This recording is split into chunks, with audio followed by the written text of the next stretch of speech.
1 Samuel 22. David left Gath and escaped to the cave of Adullam. When his brothers and his father's household heard about it, they went down to him there.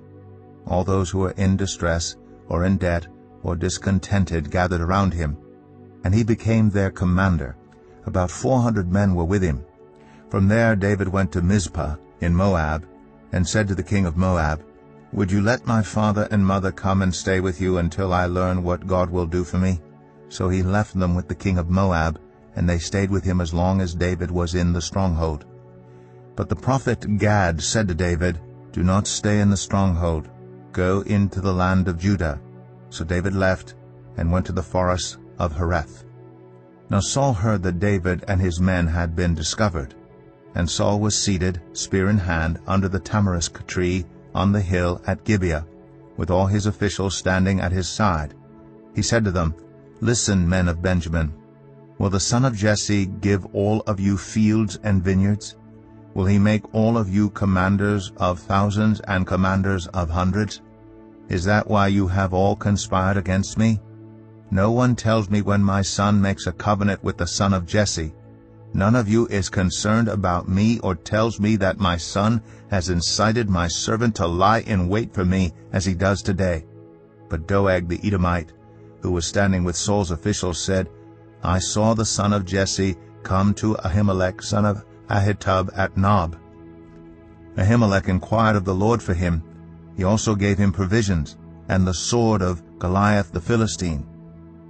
Then the king sent for the priest Ahimelech son of Ahitub, and all the men of his family, who were the priests at Nob, and they all came to the king. Saul said, "Listen now, son of Ahitub." "Yes, my lord," he answered. Saul said to him, "Why have you conspired against me, you and the son of Jesse, giving him bread and a sword, and inquiring of God for him, so that he has rebelled against me, and lies in wait for me as he does today?"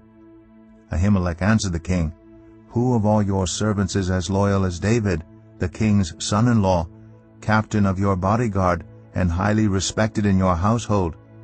Was that day the first time I inquired of God for him? Of course not. Let not the king accuse your servant, or any of his father's family, for your servant knows nothing at all about this whole affair." But the king said, "You will surely die, Ahimelech, you and your whole family." Then the king ordered the guards at his side, "Turn and kill the priests of the Lord, because they too have sided with David. They knew he was fleeing, yet they did not tell me." But the king's officials were unwilling to raise a hand to strike the priests of the Lord. The king then ordered Doeg, "You turn and strike down the priests."